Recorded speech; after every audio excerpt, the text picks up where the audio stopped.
Tomaron aceite en sus vasijas, juntamente con sus lámparas. Y, tardándose el esposo, cabecearon todas y se durmieron. Y a medianoche se oyó un clamor: «¡Aquí viene el esposo! ¡Salid a recibirle!». Entonces todas aquellas vírgenes se levantaron y arreglaron sus lámparas. Y las insensatas dijeron a las prudentes: «Dadnos de vuestro aceite, porque nuestras lámparas se apagan». Mas las prudentes respondiendo: «Para que no nos falte a nosotras y a vosotras, id más bien a los que venden y comprad para vosotras mismas».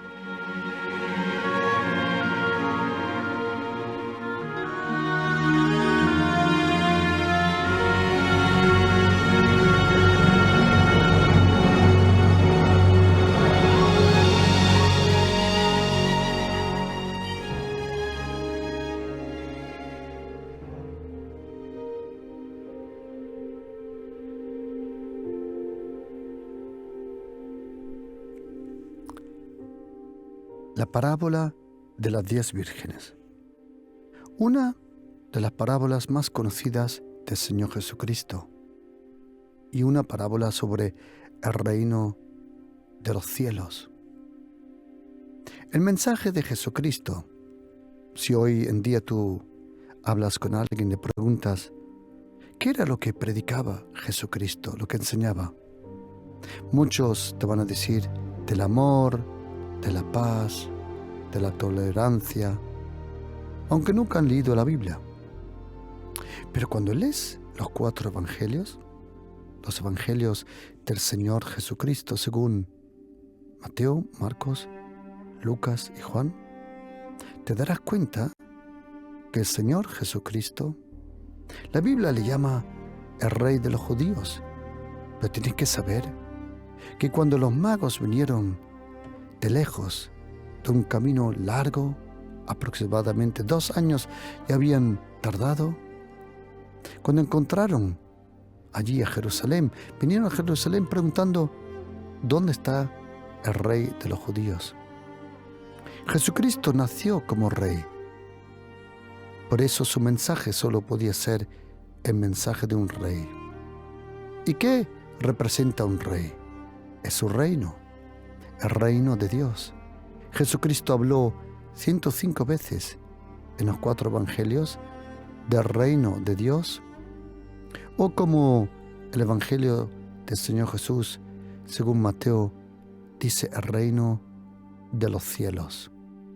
El reino de los cielos. El reino que domina sobre todo. Como dice la Biblia en Salmo 103, 19, Jehová estableció en los cielos su trono, y su reino domina sobre todos. El reino de los cielos, el reino de Dios, que trae justicia, que trae paz, que transmite gozo a través del Espíritu Santo de Dios.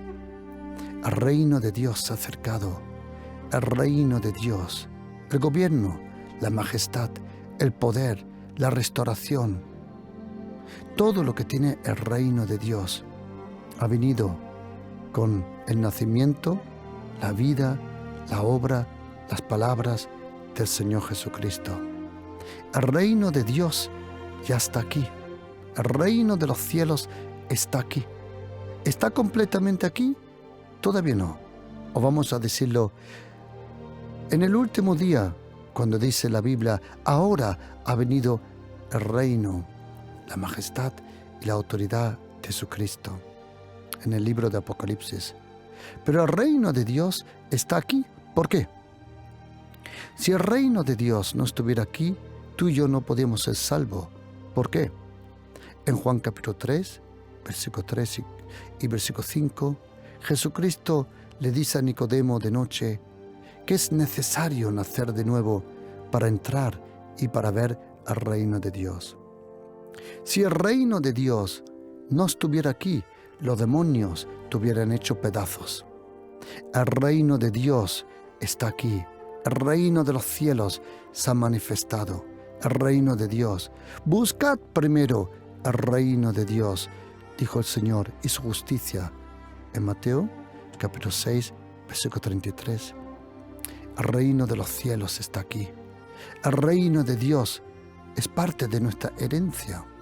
Como dice el Señor en Mateo 25, 34, Lucas 12, 32.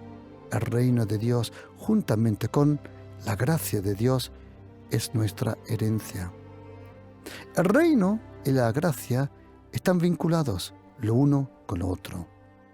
Porque en el reino de Dios hay un trono. Es el trono que es prometido en Isaías capítulo 16, 5, pero luego lo encontramos en Hebreos capítulo 4, versículos 16. Acerquémonos al reino de Dios, acerquémonos al trono de la gracia. El reino de Dios es dominado por el trono de la gracia. Y el Señor Jesucristo, Él empezó su mensaje, como dice Mateo 4, 17, con el reino. Y como dice Hechos 1, 3, Él terminó hablando 40 días del reino. Allí aprendemos que Jesucristo empezó hablando del reino y terminó su ministerio hablando del reino de Dios. El apóstol Pablo, lo podemos leer en Hechos 19, que él entró a la sinagoga y habló por 3 meses del reino de Dios. Y en Hechos 28, cuando él está en Roma, él también terminó hablando del reino de Dios y de las cosas del Señor Jesucristo. El Señor Jesús, en los 4 evangelios, podemos aprender, leer aproximadamente mínimo 39 parábolas. ¿Por qué digo 39? Porque algunas de sus palabras se pueden interpretar como parábolas o advertencias, pero vamos a decir lo mínimo 39 parábolas. De esas 39 parábolas, Jesucristo, Él usó 19 parábolas para hablarnos del reino de Dios. Yo he oído decir por ahí que Jesucristo habló, de lo que más habló fue del dinero, y que muchas de sus parábolas Él hablaba del dinero y de las riquezas. Bueno, tenemos que aquí equilibrar una cosa muy, muy importante, y es esto. El mensaje de Jesucristo no era el dinero. El mensaje de Jesucristo era el reino de Dios, que si tú lo buscas, lo anhelas, entonces todas las otras cosas te serán añadidas. Pero el mensaje de Jesucristo no era el dinero. Él usó mensajes donde Él usa dinero, moneda, valores, tesoros para explicar cosas. Pero el mensaje, el núcleo, el centro de su mensaje no era para nada el dinero. Usó parábolas para explicarnos cosas, claro. Él usó de una mujer que perdió una moneda, un hombre que perdió una oveja, un hombre que encontró un tesoro y muchas cosas más. Pero pregunta, ¿era el mensaje de Jesucristo el dinero? No, por favor, por el amor de Dios. Cuando uno lee la Biblia, se da cuenta que el mensaje de Jesucristo era el reino de los cielos, el reino de Dios. Y una de estas parábolas la podemos leer en el Evangelio del Señor Jesús según Mateo, capítulo 25. Es interesante cómo empieza esta parábola. Hay parábolas que el Señor dice, el reino de los cielos es. Esta es donde dice el Señor, el reino de los cielos será. El reino de los cielos será como semejante a 10 vírgenes. ¿Qué hacían esas vírgenes? Estaban esperando al novio. Al novio le estaban esperando. Pero ¿cuál era el trabajo de las vírgenes? ¿Cuál era el trabajo de las vírgenes? Cuando uno lee en la Biblia y llega al libro de los jueces y en otros pasajes, uno aprende que las vírgenes preparaban la novia. Las vírgenes preparaban la novia. Y nosotros aprendemos y sabemos que Jesucristo es el novio y que la iglesia de Jesucristo es la novia. La iglesia es la novia, Jesucristo es el novio, Pero pregunta, ¿quién son las vírgenes? En este caso, las 10 vírgenes. Para comprender eso tenemos que saber lo que dijo el apóstol Pablo, que él dice que los ministros, las personas, incluso todo cristiano, con su vida, con su ejemplo, con su testimonio, con sus palabras, están preparando a la novia. Todos nosotros somos parte de la novia. Es interesante que el apóstol Pablo, cuando habla de la eclesia, como se dice en griego, iglesia, eclesia, los llamados hacia afuera, que cuando habla de la iglesia, el apóstol Pablo usa mayormente 3 términos. Él dice que la iglesia es la novia. Él dice, yo estoy preparando como una novia. Y luego dice que la iglesia es un cuerpo. Y luego dice que la iglesia es un ejército. ¿Sabes? He aprendido a lo largo de los años que donde hay una novia, también hay una boda. Y a la boda vienen todos, incluso los que no están invitados. Sí, yo he visto bodas donde viene gente y no están invitados. Ellos mismos se invitan. Y una de las cosas más difíciles en una boda es elegir a los invitados. Y muchas veces hay conflicto entre la novia y el novio, porque la novia quiere invitar a alguien y el novio no quiere, pero sí tienen que invitarlo, porque si no lo invitan se ponen luego molestos. Por eso le invitan para que no se pongan molestos, pero ellos se ponen molestos porque están en la novia. ¡Ay, mi alma, qué lío! Ahora, la novia, el cuerpo y el ejército. Esos son los 3 términos que el Señor, mejor dicho, el apóstol Pablo, inspirado por el Espíritu Santo, usa para la iglesia. Cuando habla de nosotros, del creyente, también habla de cuerpo, pero también habla de templo. Nosotros somos el templo del Espíritu Santo. El apóstol Pedro dice que somos piedras. Somos piedras de esa casa espiritual. Y en esta parábola de Mateo capítulo 25, el Señor dice, había una boda y estaban esperando a la boda. Y ahora hay algo gracioso y ya llevo, no sé, honestamente si son 140 o 141 bodas aquí en la iglesia Pasión por Cristo que he hecho. Y os voy a confesar una cosa. Hasta ahora, solo una novia, una vez, una novia estuvo puntual. Normalmente, en una boda, en casi todas las bodas, es el novio el que está puntual y la novia es la que viene tarde. Pero, en este caso, las 10 vírgenes prepararon la novia. Las 10 vírgenes prepararon la iglesia, la novia. ¿Pero quién vino tarde? El novio. Hasta ahora nunca he experimentado que el novio venga tarde a la boda. Hasta ahora no. Puede suceder, pero hasta ahora nunca he visto que el novio ha llegado tarde. Siempre la novia, hasta ahora, como dije, una única vez en todas las muchas bodas, entre 140, 141 bodas que hice, una vez vino la novia puntual. Y de verdad, os confieso, me dejó descolocado, porque normalmente sé que viene tarde. En este caso, el que tardó fue el novio. ¿Quién es el novio? El novio es Jesucristo. Y aquí habla de una boda, pero hay una cosa graciosa, querido oyente. ¿Sabes qué?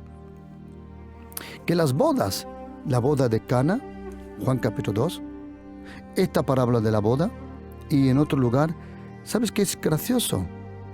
Que se habla siempre de la boda, del novio, pero todavía no de la novia. ¿Por qué no? Porque todavía la novia no había sido comprada con la sangre de Jesucristo. La novia aparece detrás de la resurrección de Jesucristo. Ahí aparece la novia, que es la iglesia. ¿Y cuál es la iglesia de Jesucristo? ¿Cuál es la verdadera iglesia de Jesucristo? Algunos dicen, no, nuestra iglesia es la verdadera. Otros dicen, no, nuestra iglesia es la verdadera.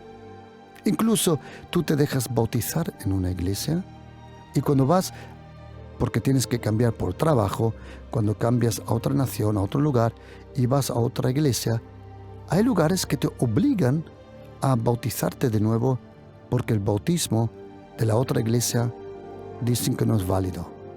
Eso no es correcto, eso es sectario.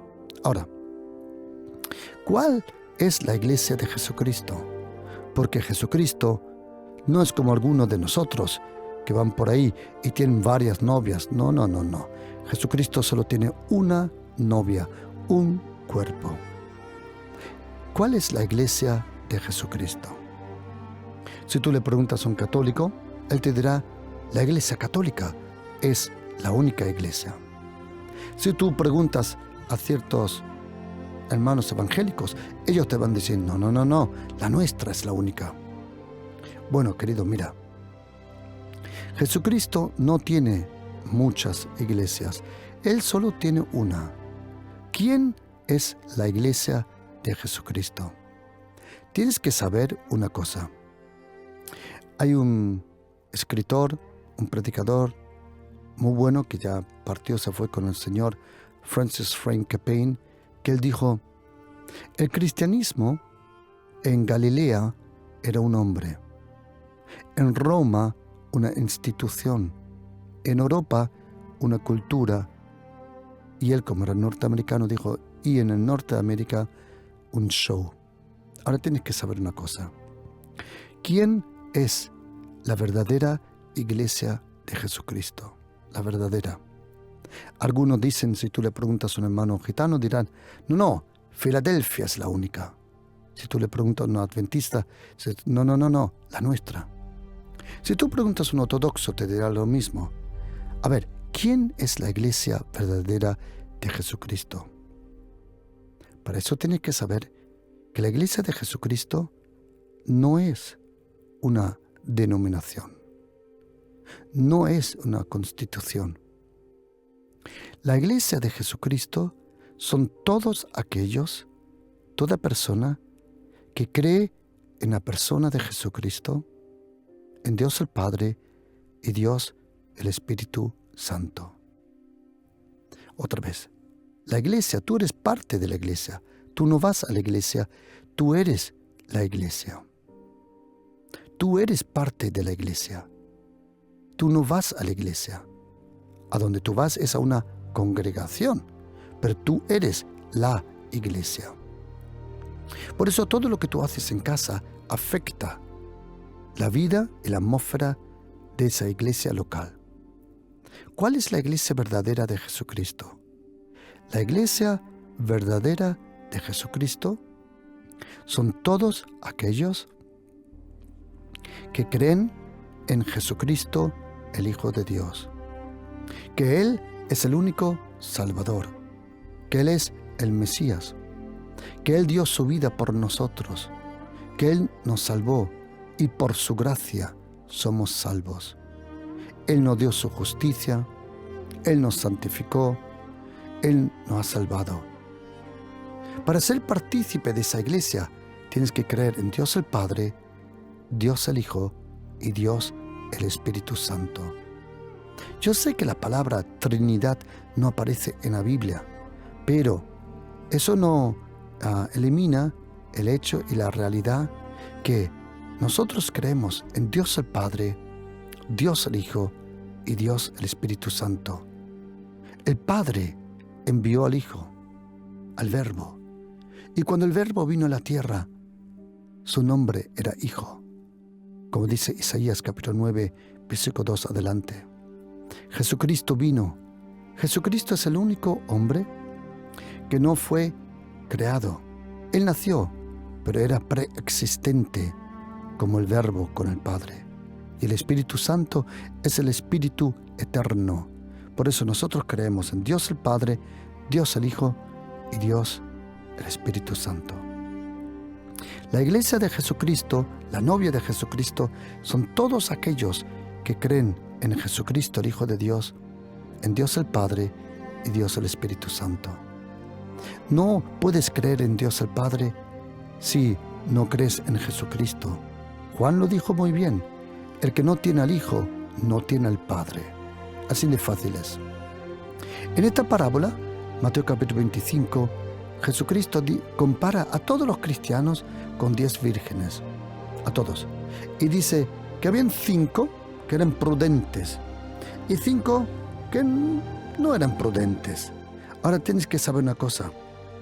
Esa palabra prudente o insensata, mejor dicho, la palabra insensata significa personas que han perdido el filo, que han perdido el norte, que ya no saben dónde está el norte, se dice hoy en día, que han perdido el filo. Dice aquí que eran prudentes 5 y 5 eran insensatas. Las insensatas, tomando sus lámparas, no tomaron aceite. ¿Qué sabemos del aceite? Nosotros cristianos sabemos que el aceite es un sinónimo para el Espíritu Santo de Dios. Algunos dirán: momento. ¿Se puede tener un poco del Espíritu Santo o mucho del Espíritu Santo? No. A una persona o está presente o no presente. El Espíritu Santo es como una mujer: o está embarazada o no está embarazada. Nadie dice está embarazada al 50%. No. O estás embarazada o no estás embarazada. Y el Espíritu Santo es lo mismo: o está presente en tu vida o no está presente. La verdad es que siempre está presente el Espíritu Santo. Pero la verdad es esta. O déjame explicarlo así. Una vez en la televisión me preguntaron: Pastor Juan Cano, ¿usted tiene al Espíritu Santo? Y yo le dije: señora, importante no es si yo tengo al Espíritu Santo, la pregunta es si Él me tiene a mí, si Él tiene todo el control sobre mi vida. Eso es lo único que importa. Dice 10 vírgenes y esperaron. ¿Por qué? Porque el novio, dice la Biblia, tardó. Se dejó tiempo. ¿Os acordáis lo que dijo Jesucristo en Apocalipsis? Él dijo: vengo pronto. Menos mal que no dijo va a tardar un poco. Él dijo: vengo pronto, y hace 2000 años. Imagínate. Y dice: y tardándose el esposo, cabecearon. Y a medianoche se oyó un clamor: aquí viene el esposo, salid a recibirle. Interesante. Imagínate, te invitan a una boda y la comida de la boda no es a las 4, no es a las 12, sino a las 12 de medianoche. Si tú quieres ahorrarte dinero, a la comida a 12 de la medianoche, ahí no viene nadie y te vas a ahorrar mucho dinero. Y a medianoche se oyó un clamor: aquí viene el esposo, salid a recibirle. Entonces todas aquellas vírgenes, atención querido, vírgenes en la Biblia significa algo muy bueno. Significa personas que se han cuidado, mujeres que se han cuidado, pero a nosotros también nos llaman vírgenes cuando te cuidas de la influencia, del veneno de este sistema, de este mundo. El Señor Jesucristo dijo: Padre, yo no te pido que los quite del mundo, Padre, yo te pido que los protejas del mundo, porque ellos no son del mundo, lo mismo que yo. A medianoche se oyó un clamor: aquí viene el esposo, salid a recibirle. Entonces todas aquellas vírgenes se levantaron y arreglaron sus lámparas. Interesante, arreglaron. Esa palabra arreglar, de ahí viene la palabra cosmeo, cosmética, arreglarse. Y las insensatas dijeron a las prudentes: dadnos de vuestro aceite, porque nuestras lámparas se apagan. Mas las prudentes respondiendo diciendo: no, ¿para qué no nos falta a nosotros? Si os damos a vosotros, no va a faltar también a nosotros. Id más bien a los que venden y comprad para vosotras mismas. Bueno, ahora una anécdota. Normalmente a medianoche todo está cerrado. Yo creo que en esta parábola está escondido, o están escondidos, no se dice, pero están escondidos todas las tiendas de los chinos, porque son los únicos que abren a medianoche. Yo estoy convencido que era un chino en Galilea que allí estaba, y era el único que tenía abierto, porque ¿quién abre una tienda a la medianoche? Otra cosa, ¿cómo vas a encontrar la tienda? ¿Cómo vas a encontrar la persona que tiene aceite si no tienes luz para llegar? Si no tienes luz, ni llegarás al lugar donde se puede comprar el aceite. Y dice la Biblia, pero mientras iban a comprar, vino el esposo. Las que estaban preparadas entraron con él a las bodas y se cerró la puerta. Después vinieron también las otras vírgenes diciendo, Señor, Señor, ábrenos. Mas él respondiendo dijo, de cierto os digo que no os conozco. Interesante, no os conozco. Nunca tuve comunión con vosotros. No os conozco. Y dice el Señor, velad, porque no sabéis el día ni la hora en la cual el Hijo del Hombre ha de venir. ¿Por qué no dice Jesucristo esto? Porque estar salvado, querido, vivir bajo la gracia, no significa que tú puedes hacer lo que quieras. Tienes que vivir en el temor de Dios. ¿Sabes? Tienes que saber una cosa. Hay personas que dicen, si una vez eres salvo, siempre serás salvo. Y quiero decirte que así la cosa no funciona, querido. ¿Por qué? Porque si no, ¿para qué todo? Si tú una vez le dices sí a Jesucristo, y entonces puedes hacer todo lo que quieras, entonces, ¿dónde hay la diferencia? ¿Qué significa ser salvo? ¿Qué significa santificación? ¿Qué significa salvación? La Biblia dice, el apóstol Pablo se lo dice a Timoteo, que Dios el Padre quiere que todos sean salvos. Dios el Padre quiere que todos sean salvos. Pregunta, ¿todos se van a salvar? Lamentablemente no. ¿Por qué? El apóstol Pablo le escribe a Tito en capítulo 2, versículos 11 y 12, que la gracia de Dios dice que se le apareció a todo ser humano. Todo ser humano, dice Job, que tiene 2 o 3 oportunidades de ser salvo. Pero no todos dicen sí a Jesucristo. Pregunta, ¿quiere Dios que todos sean salvos? Sí. ¿Van a ser todos salvos? No. ¿Por qué? Porque Dios el Padre, en algún momento de la vida, se acerca a tu vida y te ofrece por su gracia la fe y la salvación, la gracia, la justicia. No eres tú el que busca al Señor, es el Señor que te busca a ti. Y Él te ofrece la salvación. Si tú no la quieres recibir, ya es otra cosa. Ya la responsabilidad está contigo. El Señor se acerca, te ofrece la salvación, y si tú dices sí a Jesucristo, recibes la salvación. Pero ahora, atención, en ese momento empieza un proceso de transformación. ¿Sabes? El mundo te deforma, pero el Espíritu Santo te transforma. Cuando uno recibe el perdón de Jesucristo, uno empieza a recibir esa gracia para ser transformado.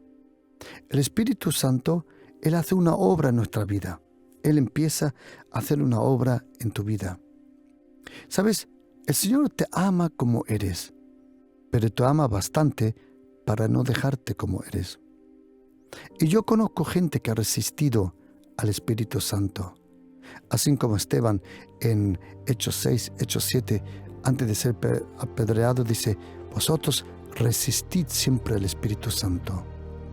¿Qué significa resistir al Espíritu Santo? Yo he estado presente en campañas evangelísticas, en cultos, iglesias, donde alguien ora por una persona y porque la persona no cae al suelo, le dijo el predicador, no resistas al Espíritu Santo. Come on, guy, por el amor de Dios. Si eso es resistir al Espíritu Santo, entonces quiero decirle, querido oyente, el Espíritu Santo no es un payaso. Él es Dios, omnipotente, con un poder que no te puedes imaginar. ¿Ok? ¿Qué significa resistir al Espíritu Santo? Resistir al Espíritu Santo significa resistir a su trato y resistir a la transformación que Él quiere provocar en tu carácter. Resistir al Espíritu Santo significa resistir y no permitir que Él te transforme, porque el Espíritu Santo quiere hacer una obra en tu carácter, en tu corazón. El Señor te da un nuevo corazón, ¿sí? Un nuevo espíritu, claro, pero Él quiere transformarte. Él te transforma. ¿Cómo? A través de su presencia, a través de su paciencia, a través de su palabra, a través de su gracia.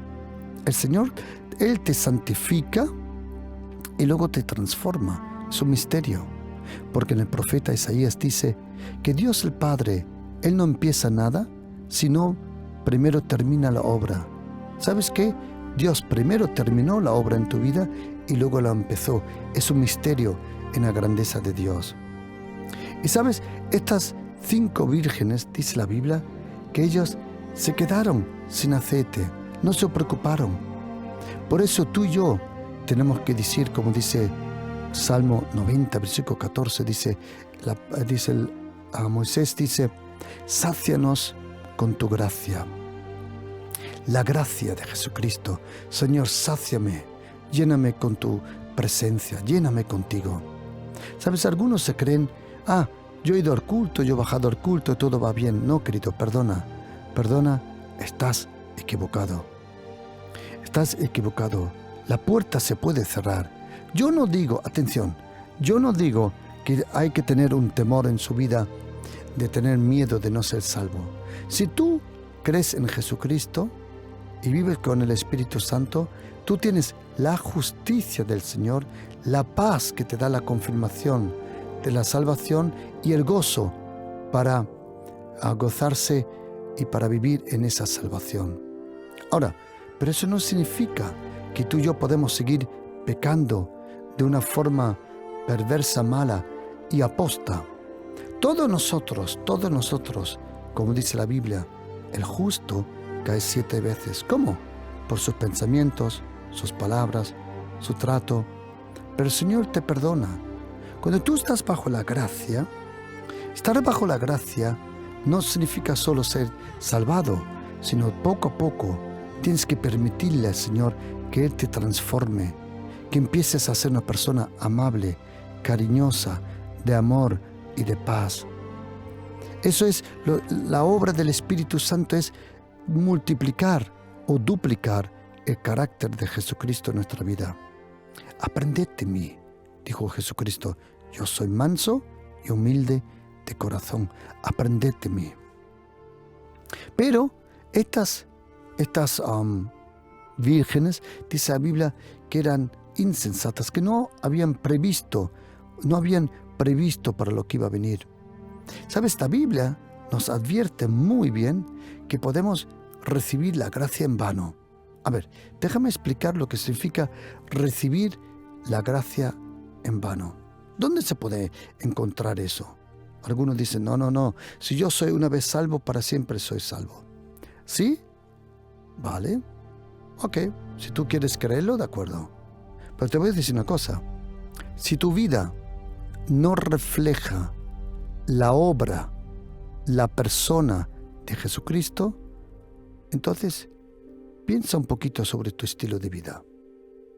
Mira, querido, tú y yo no somos salvos por obras, sino por la gracia de Jesucristo. Pero cuando recibimos la gracia, tenemos que ser una persona llena de amor. Y querido cristiano, déjame decirte una cosa. Oye atentamente. Lo importante en tu vida, ¿qué dijo Jesucristo en Juan capítulo 13? ¿En qué iban todos a reconocer que eres un discípulo de Jesucristo? En la doctrina que tienes. Hay personas que están más preocupadas por su doctrina que tener amor. Querido, si no tienes amor de Dios, amor hacia Dios, amor hacia el próximo y amor hacia ti mismo, entonces todo es en vano. Si en tu vida no hay cariño, perdón, amor, paciencia, si en tu vida no hay compasión con el próximo, entonces me pregunto honestamente, ¿pero qué clase de cristiano eres? ¿Te quieres quedar conmigo? Si tú sigues las huellas de Jesucristo, vas a tener el carácter de Jesucristo. Y uno puede recibir la gracia en vano. El apóstol Pablo lo dice en primera carta de Corintios 15:10. Dice que Dios dice que su gracia no fue en vano, lo que Dios hizo en su vida.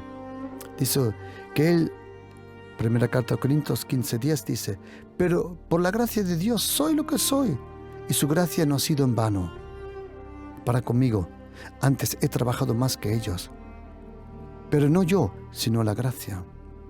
¿Sabes? Algunos reciben el perdón y la gracia y luego no hacen nada con su vida. Acuérdate de dos parábolas, y quiero que estés atento y que lo sepas muy bien. Hay dos parábolas bien serias. Una es Mateo capítulo 25, 14, y la otra encontramos en Lucas, que es la multiplicación de las minas y de los talentos. Si no multiplicas lo que tienes, el Señor te quitará lo que crees que tienes. Imagínate. Luego el apóstol Pablo dice en segunda carta de Corintios, capítulo 6, versículo 1, dice que uno puede recibir la gracia en vano. ¿Cómo? Cuando uno no le da gracia a su próximo. Cuando tú no das la gracia, el trato, el amor, el cariño, la paciencia que tú has recibido, ¿sabes cómo tú tienes que tratar a las personas? Así como Dios te trata. Con cariño, con amor, con paciencia, con su gracia. Trata a las personas como Dios te trata a ti y ya todo está perfecto. Eso es vivir en la gracia. Vivir en la gracia es la gracia que tú has recibido, dársela a otros. Yo es que no lo comprendo, no, es que no me encaja, tampoco quiero que me encaje. ¿Cómo hay cristianos criticones, chismosos, malvados, envenenados, amargados? Es que, os voy a contar una cosa, es que no sé cómo explicarlo. Para mí es imposible, es imposible. Yo esta mañana me levanté, como casi siempre a las 3:30, y me voy a orar. ¿Tú te crees, de verdad, tú te crees que yo puedo estar con el Señor por la mañana junto, teniendo un corazón amargo? Imposible. ¿O tú te crees, si yo estoy enfadado con alguien, yo puedo estar con el Señor junto? Es que no funciona. Es que para mí es imposible. ¿Por qué? Porque en su presencia no solo hay plenitud de gozo, como dice Salmos 16:11, sino también corrección. Cuando eres cristiano, no hay maldición en tu vida, pero sí corrección. Dios, el Padre, no maldice a sus hijos, a ninguno. Él sí nos corrige, pero no nos maldice. Y si yo tengo algo en mi corazón, el Señor en su presencia me corrige. Y ahora os digo lo que yo creo. Yo creo personalmente que una persona que es terca, que es antipática, que es infumable, creo que se dice en español, que una persona que no es bonito estar con ella. ¿Sabe lo que yo creo? Que no conocen la presencia de Dios. No la conocen. Y te digo por qué. Porque si tú conoces el cepillo de dientes, no vas a conocer el mal olor de la boca.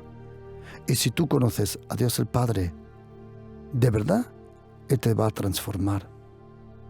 La gracia en vano lo encontramos en primera carta a Corintios 15, versículo 10, segunda carta a Corintios 6, versículo 1, Hebreos 10, 29 y Hebreos 12, 15 y Gálatas 4, 5.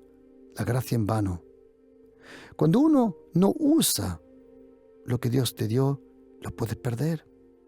Cuando uno no reconoce el tiempo, cuando uno no sabe valorar el sacrificio de Jesucristo, cuando uno no comparte lo que tiene, cuando uno no quiere comprender, porque hay un versículo en Primera de Samuel que es impresionante, a ver si lo puedo tocar aquí un momento, que es capítulo 15, Primera Samuel capítulo 15, aquí el profeta Samuel le dijo a a Saúl dijo: ¿se complace el Señor tanto en holocaustos y en víctimas como en que se le obedezcan las palabras?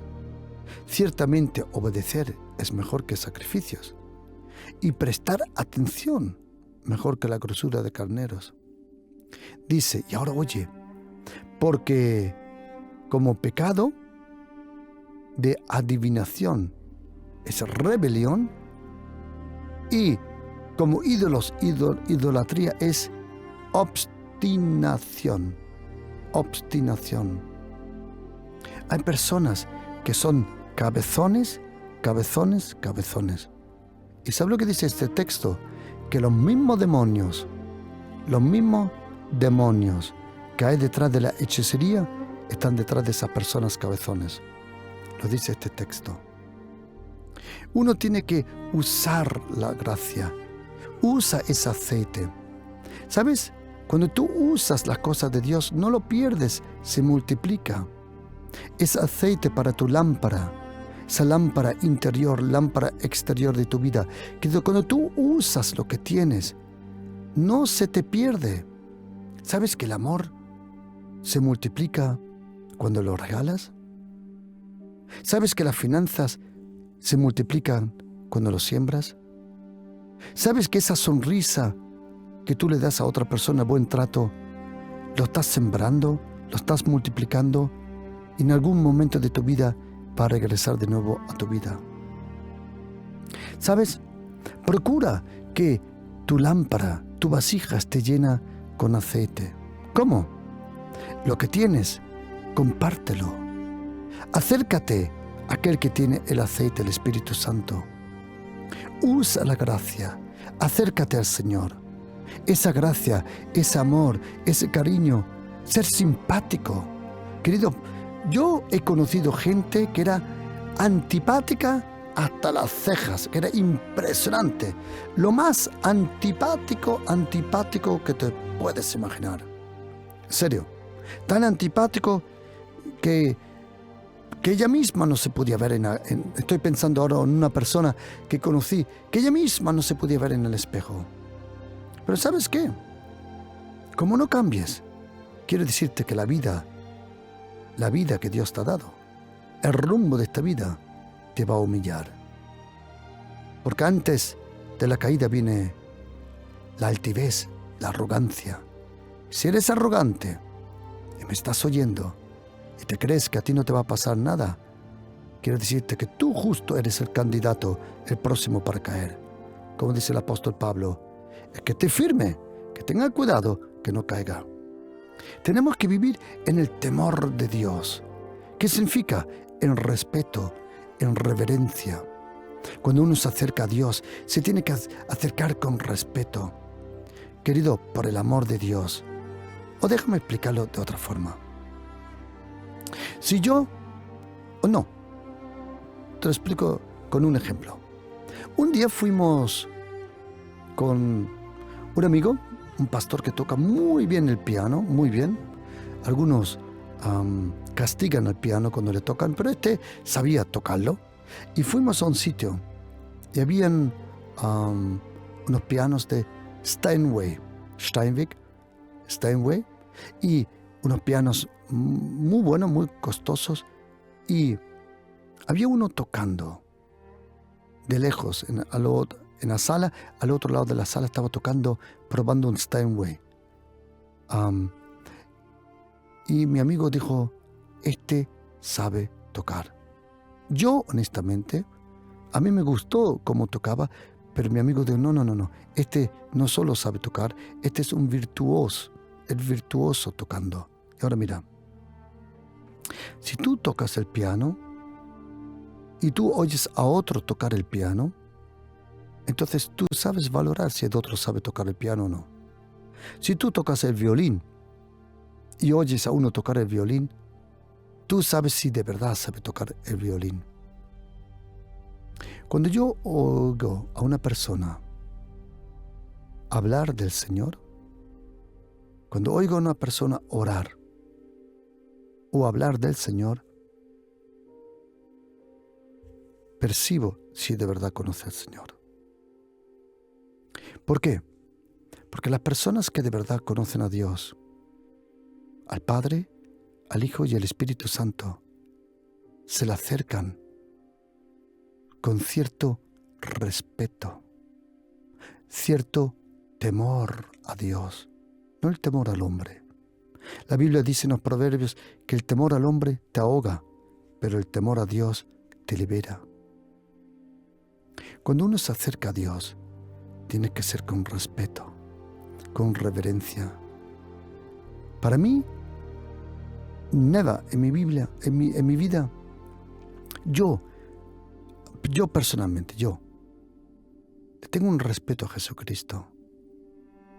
A Jesucristo le tengo un respeto. Que yo y todos vosotros que me habéis oído predicar y enseñar durante años, os habéis dado una cosa cuenta. Que yo nunca le llamo a Jesucristo simplemente Jesús. ¿Por qué?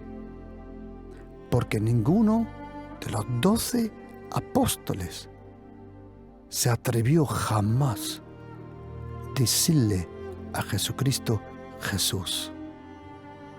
Por respeto. Todos le llamaban al Señor Jesús Señor, Rabuni, Maestro.